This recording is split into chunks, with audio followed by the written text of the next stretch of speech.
Buen día. Bienvenidos una vez más a este espacio del Ateneo correspondiente del día martes, a cargo de la Residencia de Medicina Familiar. Hoy, contamos con la participación del doctor Amaya Sebastián, también médico residente de la Residencia de Medicina Familiar en Tartagal. El tema que vamos a abordar en el día de hoy corresponde a dengue, a cargo del doctor. Así que, sin más preámbulos, con usted listo, arrancamos. Bueno, buenos días a todos. Yo soy el doctor Sebastián Amaya. Me acompañan también desde el hospital la doctora Irma Quintero y los residentes de primer año. El tema de hoy es dengue y vamos a empezar. Es una enfermedad causada por un virus que se transmite a través de la picadura del mosquito perteneciente al género Aedes aegypti, que es el vector de la enfermedad. Este mosquito tiene hábito domiciliario y la transmisión es predominantemente doméstica. En otros continentes hay otras especies también de mosquito del género que han producido y transmitido la enfermedad. Este virus pertenece a la familia Flaviviridae y tiene 4 serotipos, la 1, la 2, la 3 y la 4. ¿Se escucha bien? Bien. Sí. Bien. Bueno, el origen del término dengue viene de África. Llegó al hemisferio occidental a principios de exploraciones con la colonización de América. Un célebre médico cubano, Carlos Filay, en Estados Unidos, en una conferencia internacional de sanidad, que fue el descubridor de que el vector biológico de la enfermedad era el mosquito. Esta enfermedad se conoció recién en América a fines del siglo XVIII, produjo epidemias extensas en el Caribe y en ciudades costeras de Estados Unidos en el siglo XIX, hasta convertirse en un problema mundial en el siglo XX. A partir de la década del 50, una progresión de la enfermedad en el Caribe para el resto hasta llegar a Argentina en el siglo XX.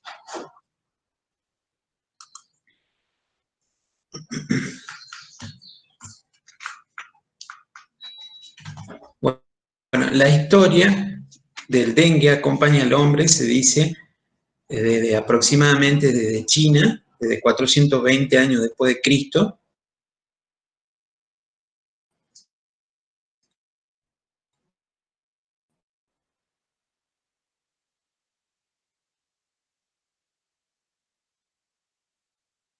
Se conoce, y cada año se producen 390 millones de casos. Se registra un aumento de casos significativo en Argentina y en América Latina.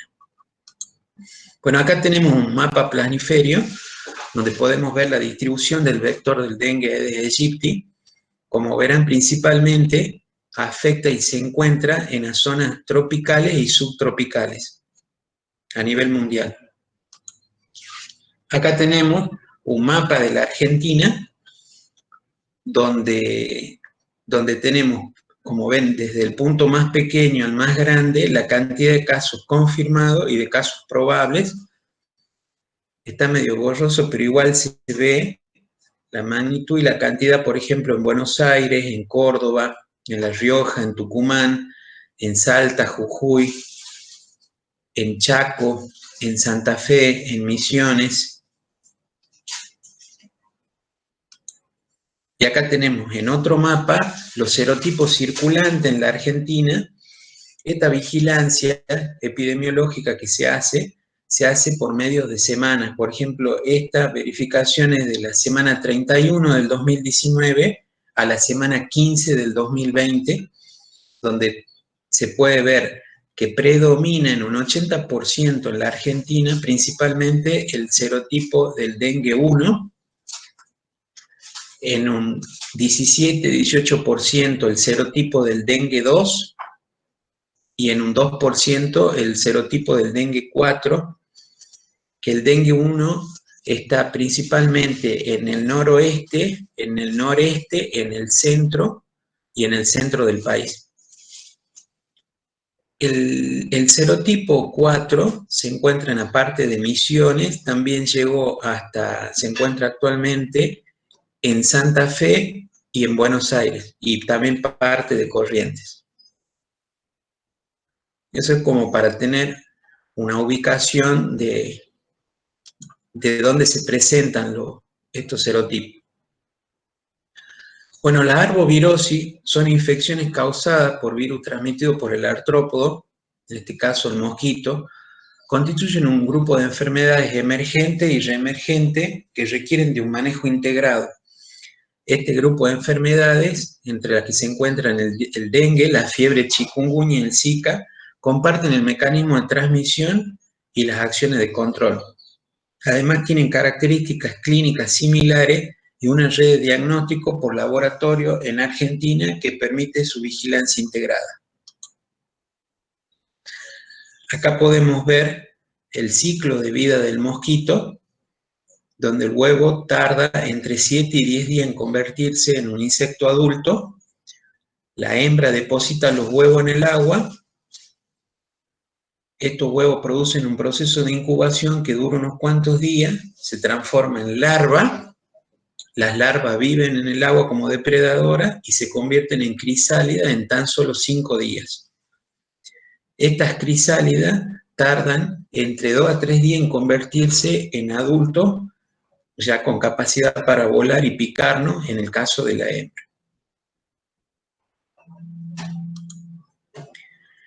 Ahora hablamos de la cadena epidemiológica. Como decíamos, es de la gente de la familia Flaviviridae. Los 4 serotipos tienen el reservorio en el humano y mosquito. La puerta de salida es igual que la de entrada, la vía parenteral. El modo de transmisión indirecta del vector, en este caso en el medio acuoso. La puerta de salida, como dijimos, la parenteral. Y acá habla, bueno, de la susceptibilidad del huésped. Vemos que en niños es menos grave la infección y según el serotipo que nos haya picado, tenemos la inmunidad, ¿cierto?, a ese serotipo.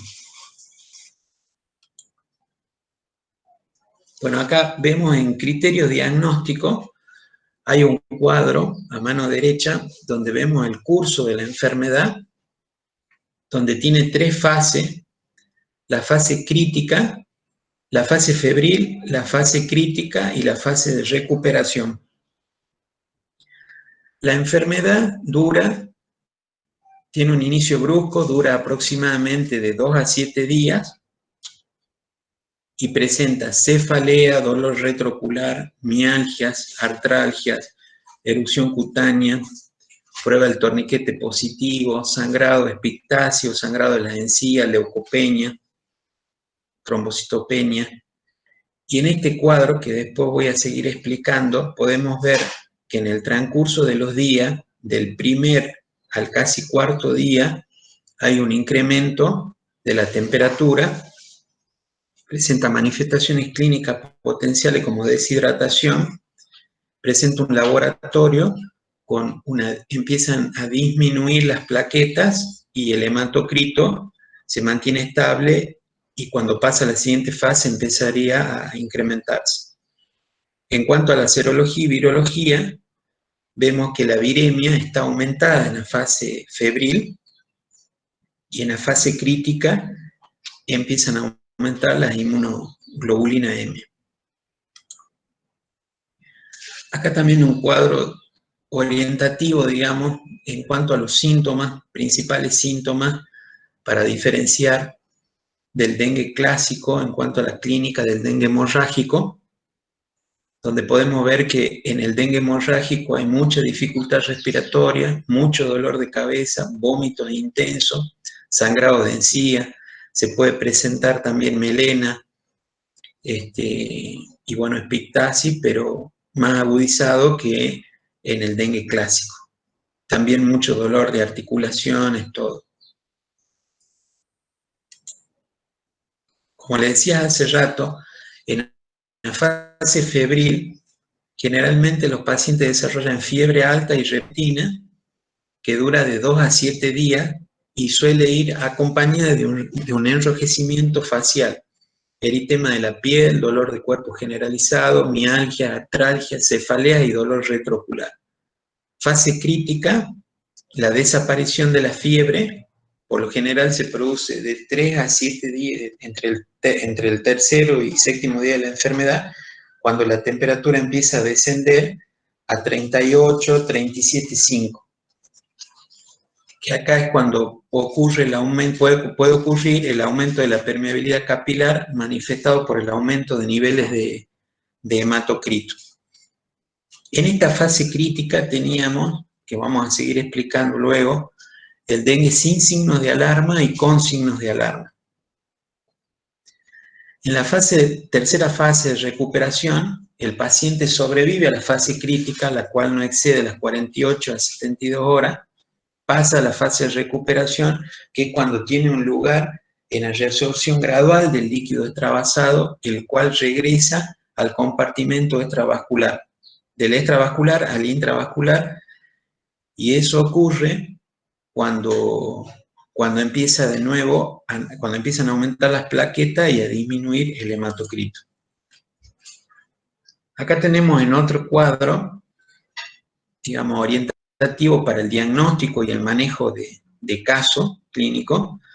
En caso del diagnóstico presuntivo puede ser cualquier persona de cualquier edad y sexo que presenta fiebre en menos de 7 días de duración y que no presenta afección de las vías aéreas superiores ni otra etiología definida. Y después teníamos 2 o más signos, que eran la cefalea, malestar general con mialtralgia, diarreas, vómitos, anorexia, náuseas, erupciones cutáneas, petequia o prueba del torniquete positiva, leucopenia, trombocitopenia. Según el sitio epidemiológico, se puede solicitar y se confirma también con el laboratorio. Se notifica, ya les voy a mostrar la ficha epidemiológica de Nación, que también hay una en provincia, para notificar a la autoridad sanitaria, y principalmente siempre se tienen en cuenta los signos de alarma, que son el dolor abdominal intenso y continuo, los vómitos persistentes, puede haber derrame seroso en peritoneo, pleura o pericardio, detectado por clínica, por laboratorio, hipoalbuminemia o por imágenes, ecografía abdominal o radiografía de tórax. También se incrementarían en signo de alarma el sangrado de las mucosas, la somnolencia, irritabilidad, se presenta hepatomegalia mayor a 2 centímetros y el incremento brusco de hematocrito con el descenso de plaqueta en el laboratorio. Según con qué tengamos al frente, digamos, si no presenta ningún signo de alarma, hay que evaluar los riesgos coexistentes y el riesgo social.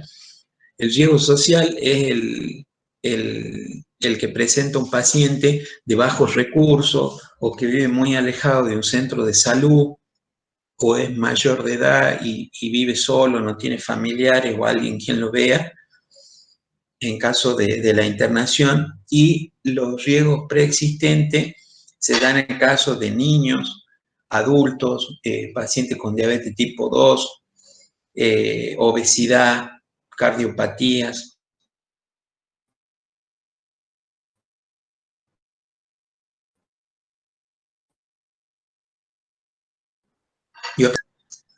Si presenta uno más signos de alarma, se inicia el tratamiento de inmediato en el sitio de atención y durante el traslado, según cómo se encuentre el paciente. Se solicita prueba de laboratorio donde vemos el examen de sangre, los leucocitos, las plaquetas, el hematocrito, la albúmina, prueba de función hepática porque se elevan demasiado y pueden producir una hepatitis viral, las transaminasas. Examen de orina también se pide para verificar si no hay hematuria. Y después tenemos las pruebas específicas para dengue, que es el aislamiento del virus y la serología.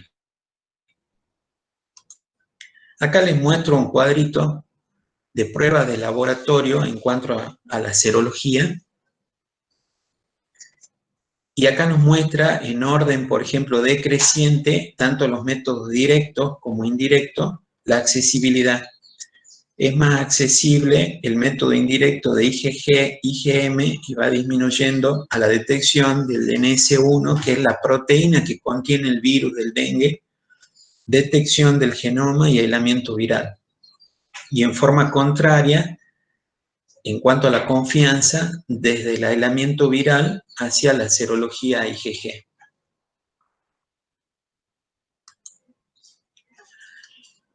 Bueno, dentro de los 4 serotipos de dengue, tenemos que cada serotipo tiene una inmunidad específica toda la vida. Cada serotipo tiene una inmunidad cruzada a corto tiempo y todos los serotipos pueden producir una enfermedad grave o mortal. Dentro de los serotipos también tenemos variación genética y algunas variantes genéticas más virulentas.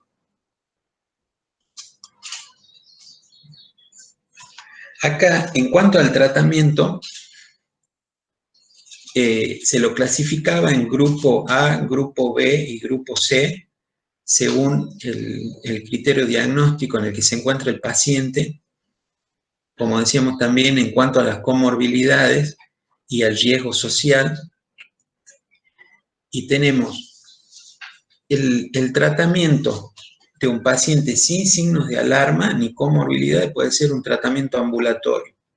Con comorbilidades puede ser internado en sala general. Con signos de alarma, internación en sala general, y el dengue grave, ya internación en UTI. Y como comentábamos recién, los criterios se daban justamente por las comorbilidades, los signos de alarma. En el caso de dengue grave, criterio, por ejemplo, de shock hipovolémico por fuga de plasma, distrés respiratorio por acumulación de líquidos, sangrado grave, según criterio de médico tratante, daño orgánico importante, hepatitis severa por dengue, por el aumento, como comentábamos, de las transaminasas superiores a 1000 unidades, encefalitis, miocarditis, insuficiencia renal y otras.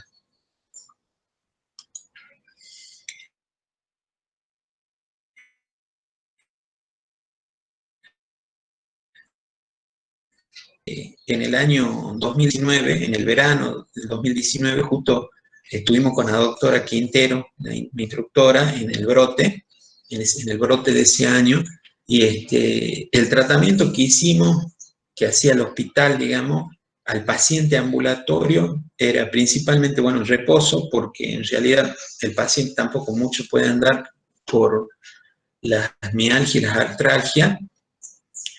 No automedicarse con AINES, aspirinas, corticoides, dipirona, una buena hidratación, paracetamol 500 miligramos cada 6 u 8 horas.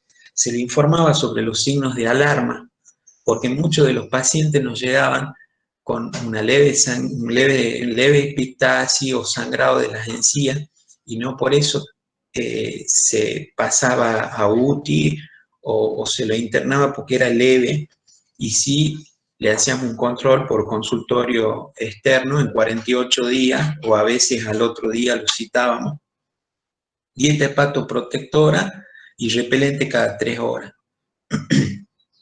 Y bueno, el control familiar también de los síntomas en cuanto al grupo familiar, si no tenía síntomas o si no habían estado en contacto con alguna persona que haya tenido síntomas de dengue. Después teníamos en el grupo B, como hablábamos, que estaban los que tenían comorbilidades que eran para internación, o los que tenían uno o más síntomas de alarma. En la internación se realizaba el plan de hidratación parenteral con Riger lactato y dextrosa. Eso era según el paciente si era diabético o no. Le colocábamos también metoclopramida porque tenían constantemente el reflejo nauseoso y vómitos cada 12 horas. El paracetamol, como siempre, para bajar la fiebre. La ranitidina, 50 miligramos cada 12 horas. La dieta hepatoprotectora y el repelente cada 3 horas, y el TUL para cada cama por mosquitero permanente, control de signos vitales y el laboratorio de control que era todos los días. Y ahí, según la evolución del paciente, tanto de laboratorio como el control clínico que le realizamos a la mañana, al mediodía y a la tarde, lo íbamos evaluando, y por medio también de médicos de terapia intensiva, sí pasaba a la terapia, donde ahí ya tenía un tratamiento más, más integral con transfusiones de plasma o plaquetas según la respuesta del paciente. Aquí les muestro la ficha que les hablaba hace rato, que es la ficha de casos febriles, de síndrome febrile, donde muestra 4 partes, donde la primera parte están los datos del declarante, que sería el médico que lo está tratando. En la segunda parte, la identificación del paciente, con todos los datos, localidad, zona rural, todo. En la tercera parte, que es también muy importante, es donde ya van los datos clínicos, donde, como pueden ver, es muy importante poner bien el inicio de los síntomas de la fiebre, la fecha de la consulta, y acá está toda la lista de síntomas y signos que pueden presentar, como para ir orientándonos al diagnóstico de qué tipo de síndrome febril puede ser. Se anotan también acá los signos vitales, el pulso, la tensión, la prueba del torniquete, si fue positiva o negativa. La prueba del torniquete se realiza con el manguito del tensiómetro a nivel del brazo, se lo coloca 5 minutos y se observa a nivel del antebrazo la cantidad de petequias por centímetro, digamos, que se van formando según la gravedad. También se anota el resultado si trae el laboratorio, porque el paciente ya viene con un laboratorio, el hematocrito, los glóbulos blancos, las plaquetas y la eritro. Después abajo tenemos los datos epidemiológicos en el cuarto lugar, que también es muy importante, es la ocupación, si el paciente trabaja en zona urbana, en periurbana, en zona rural, en zona silvestre, si viajó los últimos 45 días, si los convivientes tuvieron síntomas o algún conocido también. Después los antecedentes de vacunación, si se colocó la vacuna de la fiebre amarilla, de la fiebre hemorrágica. Esto es muy importante. Nosotros allá en Tartagal tenemos muchos pacientes, como es zona de frontera, que va constantemente a Bolivia a hacer compra o van a visitar familiares, y por ahí hay en Yacuiba hay un brote, y en Tartagal todavía no se ven muchos casos, y nos damos cuenta que también hay mucha gente que viene de ahí, y para la ficha es importante ese antecedente epidemiológico del lugar. Y en la última parte tenemos la sospecha clínica epidemiológica, donde tenemos un orden, donde se califica por orden, donde está el paludismo, dengue, fiebre amarilla, leptospirosis, fiebre hemorrágica argentina, hantavirus, rickettsiosis, virus del oeste del Nilo, encefalitis de San Luis y otros. Y al último, el tratamiento empírico. Nosotros en el año 2019, la doctora Rangión, yo no la pude conseguir ahora, nos había suministrado una ficha también donde tenía en forma vertical los datos por día, por 9 días del paciente. Entonces así también teníamos un seguimiento de la evolución por día, cuándo disminuía la fiebre, cuándo comenzó también la fiebre y todos los síntomas de laboratorio y síntomas clínicos. Y la verdad que está muy buena porque nos guiamos de mejor manera, junto con la historia clínica, pero esa ficha tiene muchos datos importantes para uno, apenas la vea la ficha, sabe cómo está el paciente o en qué periodo entraría el paciente.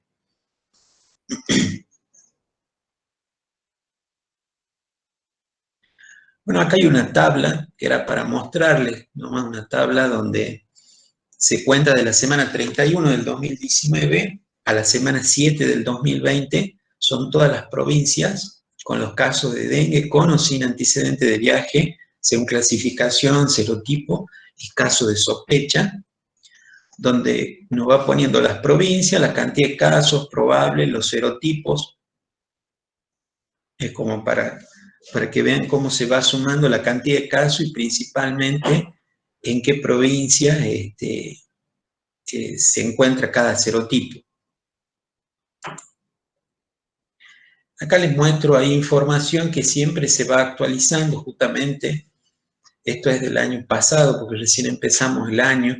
Y en la vigilancia del síndrome febril agudo de entre la semana 1 y 23 del 2020 de la provincia de Salta, teníamos notificados 10.634 casos, positivos 6.486 y los serotipos circulantes el 1 y el 4. Y esta información que tengo acá del Boletín Integrado de Vigilancia Semanal del Ministerio de Salud en la Nación 2020 es de la semana 9, donde se notifican hasta el momento 129 casos sin antecedentes de viaje por circulación viral en embarcación La Jita, Tartagal, Agua Blanca, Orán, Salvador Maza, y donde, como dice el serotipo circulante, es el 1, y además el 4 co-circula en embarcación. Les quería comentar que justamente también el 4 está en San Pedro de Jujuy, así que es como que va llegando el otro serotipo. La epidemia del dengue en Argentina, que se produjo en el 2019, se registraron 3.220 casos confirmados y a diciembre del 2020 se registraron 59.358 casos confirmados y 19 muertes en total. Miren cómo veíamos el mapa planisferio y el mapa político de la Argentina al inicio, se veía que en realidad era más subtropical y tropical y cada vez va abarcando más lugares, ya sea porque, por ejemplo, en el caso de Córdoba ya es autóctono, en San Juan, en Buenos Aires, ya cada vez se adapta, digamos, más al clima y va ocupando más territorio. Acá les muestro una típica sala de febriles. En Tartagal tenemos una sala de febriles con 10 camas, donde cada cama presenta su tool, que lo tienen que utilizar en forma permanente, el paciente. Tienen visita de familiares, donde el familiar también, como el paciente, como les había comentado, que se coloca el repelente cada 3 horas, el familiar también se tiene que colocar el repelente.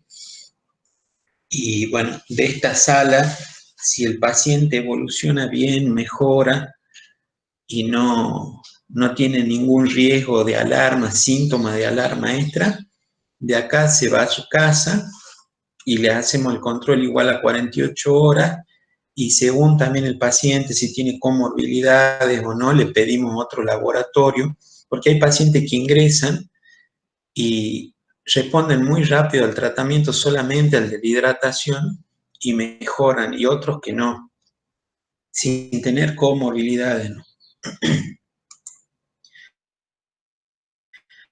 Y bueno, ya que hablaba de dengue, quería contarles, digamos, los que tienen en común entre el dengue, el Zika y el chikungunya, y las diferencias principalmente. La diferencia en cuanto al dengue presenta mareo, el dolor retroocular, manchas rojas, dolor de articulaciones, náuseas y vómito, dolor de cabeza intenso, debilidad, pérdida de apetito, fiebre alta y puede tener sangrado de la nariz y encía. En cuanto al chikungunya, tiene dolores muy intensos de articulación en pies y manos, haciendo referencia a su nombre. Chikungunya es de África también, se lo detectó en los años 50, y el nombre chikungunya significa rompe hueso, dobla hueso, porque duele muchísimo. Dolor muscular, dolor de cabeza, manchas rojas, conjuntivitis y fiebre alta también, junto con el dengue.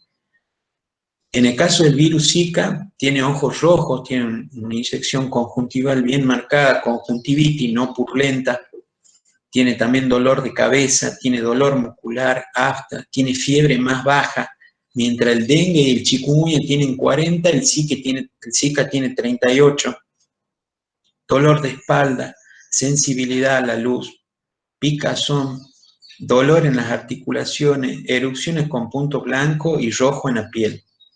Y principalmente en el caso del Zika, acuérdense que produce la microcefalia en las mujeres que están embarazadas, en los neonatos.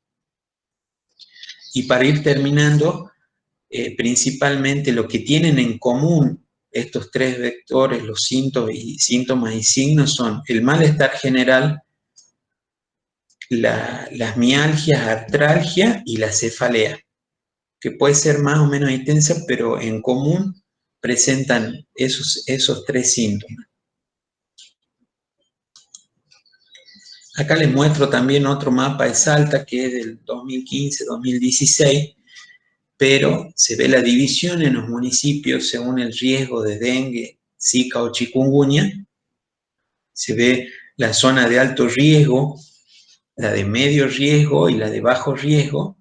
Como ven, la de alto riesgo es toda la zona del este, donde está Orán, el departamento de Orán, el departamento de San Martín, Rivadavia, Anta, Güemes y Metam. En la parte media tenemos Rosario de la Frontera, Cerrillo, La Caldera, Capital, Huachipas, Rosario de Lerma, La Candelaria y La Viña. Y en la zona de bajo riesgo tenemos los Andes, La Poma, Cachi, Molinos, San Carlos, Cafayate y Huachipa. Como verán, ahí también se nota justamente las condiciones en las que tiene que tener el vector, que son la temperatura y la humedad en la zona más calurosa, donde más predomina justamente y principalmente para el norte. Bueno, estas son publicidades de La Nación con los números de teléfono para las consultas.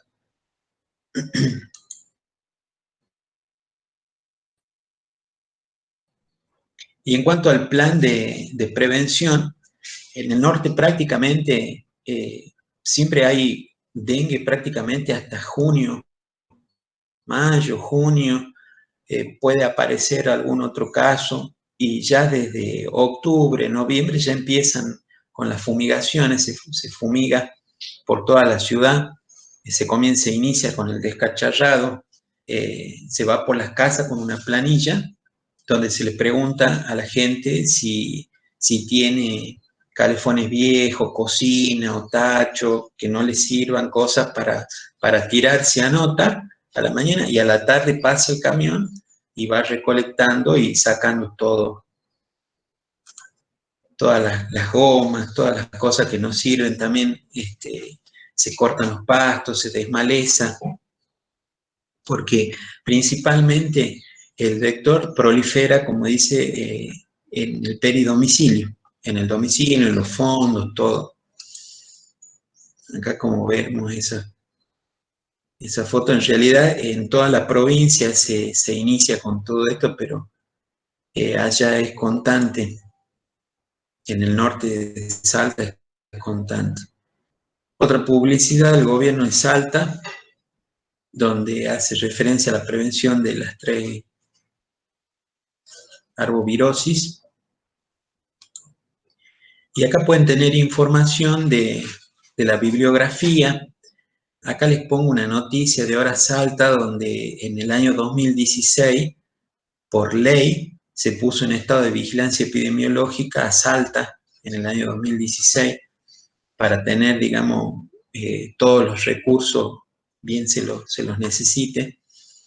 La información de la Dirección de Coordinación de Epidemiología de la provincia de Salta, el descacharrado, la información de la bibliografía, así que cualquier duda también pueden ver ahí. Y bueno, eso sería parte, digamos, del tema, y no sé si quieren aportar algo o o quieren preguntar algo, también está la doctora Quinteros para darles información.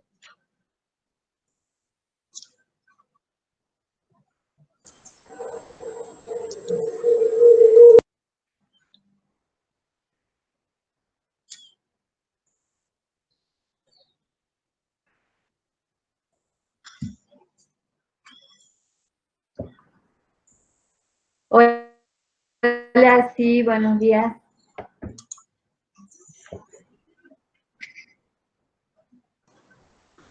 Hola, Irma.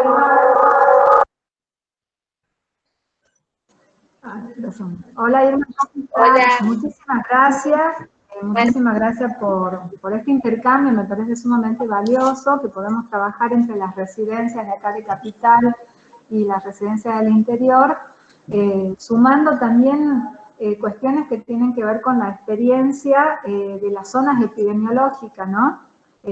Acá, bueno, bien lo dijo Sebastián, en Capital estamos en una zona de mediano riesgo por la circulación, pero justamente también nosotros necesitamos nutrirnos por las experiencias de ustedes de allá en cuestión de salud pública, ¿no? Así que, no sé, Irma, si querés aportar algo a la presentación de Sebastián, que estuvo bastante completa, por ahí como una cuestión práctica cuando llega el paciente, cómo llega, qué se hace, qué podríamos hacer nosotros, digamos, si nos llega un paciente con un síndrome febril y con estas características, cuáles son las primeras medidas, como si querés hacer como un resumen. Hola, bueno, la verdad que muy completo lo de Sebastián. Muchas gracias a ustedes por habernos invitado y formar parte de este grupo. Y es verdad que está bueno que trabajemos en conjunto y nutrirnos de las dos residencias y de los dos lugares en los que estamos. Y en cuanto a lo de los pacientes, sí, creo que es muy importante el interrogatorio, el preguntar y buscar pequeños síntomas, pequeñas cosas que nos orienten y estar siempre con los síntomas de alarma, atente el examen físico, buscando siempre signos de alarma. Lo que yo le agregaría y haría más hincapié a todo lo que dijo Seba, que está todo bien y es lo que hemos hecho y es lo que hacemos año a año acá, en la educación de los pacientes, de siempre el descacharrado, la limpieza de los domicilios, la limpieza de los patios, desde siempre, no solo esperar a la época estival para empezar con la limpieza. Nosotros hacemos mucho hincapié en la prevención y todo el año en el consultorio hablamos del descacharrado, de no juntar elementos que pueden favorecer el crecimiento de la Aedes. Eso es lo que más haría hincapié en eso y es en lo que se trata de trabajar todo el año. Después sí tenemos las fechas puntuales de los pacientes, pero bueno, es lo que ya se dijo, no hay nada más que agregar. Y bueno, lo principal es también otra cosa que educamos a los pacientes de no automedicarse, de consultar y de decir que, bueno, que es un periodo que hay que cuidarse, hay que hidratarse, bajar la temperatura y esperar, porque todos tienden a automedicarse. Pero otra cosa, ¿no? Muy completo lo de Sebastián.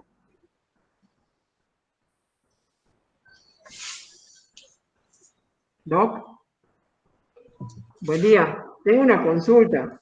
En el caso de que yo tenga un paciente que llega con un síndrome febril, así como lo describió el doctor, menos de 7 días de evolución, que encima tiene más de 3 síntomas compatibles, tiene cefalea, mialgias, artalgias, y que a la anamnesis, como dice la doc, nosotros vemos que pertenece a un barrio en donde ya hay casos confirmados de dengue, ¿se le solicita igual la serología o ya entra como un criterio epidemiológico?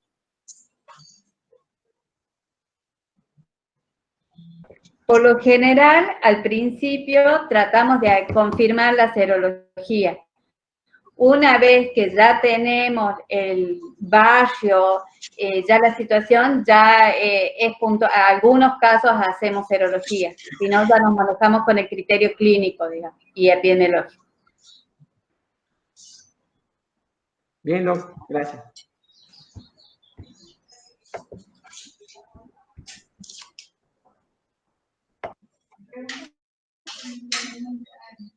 Bueno, no sé si alguien más quiere hacer alguna otra aportación o tiene algún otro interrogante para el doctor.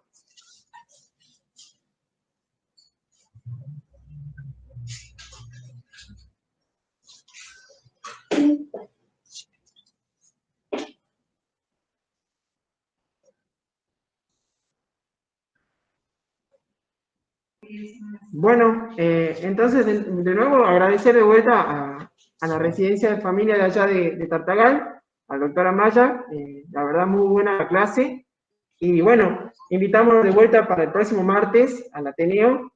La semana que viene tenemos sobre salmonela, así que lo esperamos en el mismo espacio. Igual el material va a estar subido en las redes para cualquier consulta o que quieran revisar de vuelta la clase del día de hoy. Bueno, muchísimas gracias a todos, a ustedes por compartir también su experiencia y bueno, a seguir intercambiando y aprendiendo. Muchísimas gracias a todos. Gracias. Hasta luego, buen día. Gracias a todos.